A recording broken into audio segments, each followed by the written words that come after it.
Kitchen లో అన్నిటికంటే cheap గా దొరికే ఇంగ్రీడియంట్ ఏంటి అంటే అంతా సింపుల్ గా చెప్పే మాట ఉప్పు. అవును, అన్నిటికంటే అది చీప్ గా దొరుకుతుంది.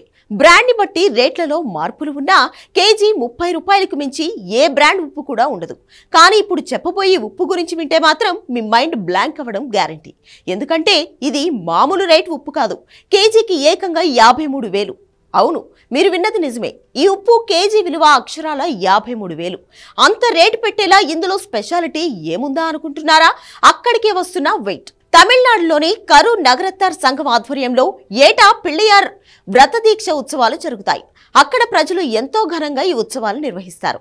భక్తులంతా ఎంతో భక్తి శ్రద్ధలతో ఉత్సవాల్లో పాల్గొంటారు. కార్తీక మాసం మొదటి రోజున వేడుకలు ప్రారంభించి చివరి రోజును ముగిస్తారు.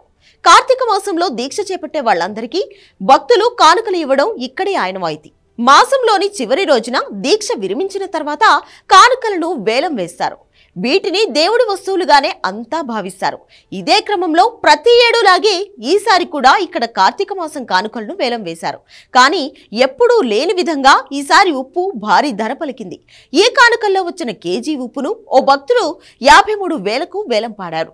దేవుడి నుండి వచ్చిన ఉప్పుగానే దాన్ని భావించి అంత ధరకు సొంతం చేసుకున్నాడు. దీంతో ప్రస్తుతం ఈ ఉప్పు ఇంటర్నెట్లో హాట్ టాపిక్ గా మారింది.